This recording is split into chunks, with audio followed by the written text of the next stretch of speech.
एक छात्रा के साथ दुष्कर्म मामले की सुनवाई करते हुए इलाहाबाद हाईकोर्ट ने आरोपी को इन टिप्पणियों के साथ जमानत दे दी कि पीड़िता ने खुद मुसीबत को निमंत्रण दिया है। उसके साथ जो हुआ उसके लिए वो स्वयं जिम्मेदार है। जज साहब की इन टिप्पणियों से न सिर्फ पीड़िता और उसके परिवार को धक्का लगा है, बल्कि कानूनी जानकारों से लेकर आम लोगों को भी सकते में डाल दिया है। दरअसल 24 सितंबर 2024 को एमए की छात्रा ने गौतम बुद्ध नगर के सेक्टर 126 थाने में एक प्राथमिकी दर्ज कराई थी। एफआईआर में महिला ने अपने साथ घटी घटना का जिक्र किया। छात्रा के मुताबिक उसके साथी ने ही उसके साथ दुष्कर्म की वारदात को अंजाम दिया है।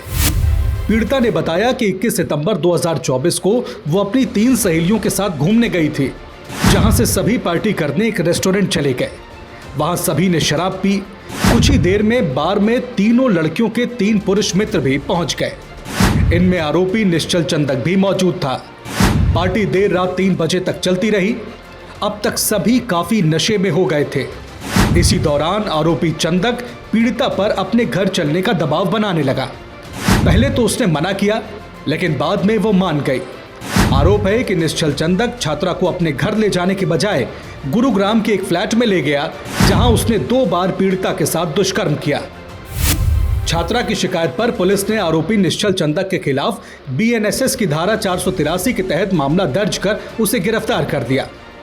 निश्चल ने इलाहाबाद हाईकोर्ट में अपने खिलाफ रेप के मामले में जमानत के लिए याचिका दाखिल की, जिसकी सुनवाई के बाद जस्टिस संजय कुमार सिंह की एकल पीठ ने आरोपी को न सिर्फ सशर्त जमानत दे दी, बल्कि अपने साथ घटी घटना के लिए पीड़िता को खुद ही जिम्मेदार भी ठहरा दिया।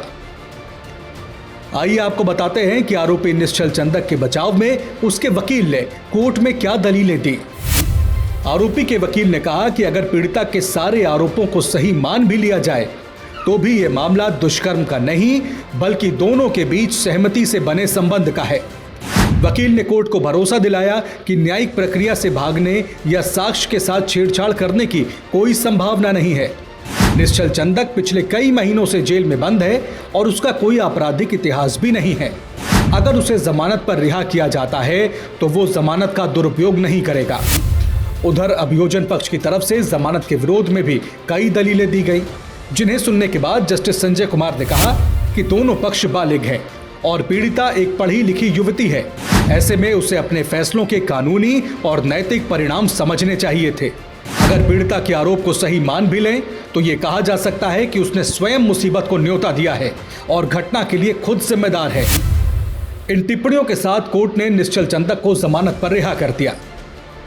ये कोई पहली बार नहीं है जब दुष्कर्म मामले की सुनवाई के दौरान इलाहाबाद हाईकोर्ट की तरफ से ऐसी टिप्पणियां की गई हैं जिन पर विवाद छिड़ गया हो। इससे पहले एक 14 साल की बच्ची के साथ दुष्कर्म की कोशिश मामले की सुनवाई करते हुए इलाहाबाद हाईकोर्ट के जस्टिस मिश्रा ने अपने फैसले में कहा था कि किसी लड़की के निजी अंगों को पकड़ना और पाजामे के नारे को खोलने की कोशिश करना दुष्कर्म या दुष्कर्म के प्रयास का मामला नहीं बनता है। इन पर सुप्रीम कोर्ट ने नाराजगी व्यक्त करते हुए जज की टिप्पणियों को असंवेदनशील और अमानवीय तक करार दे दिया था।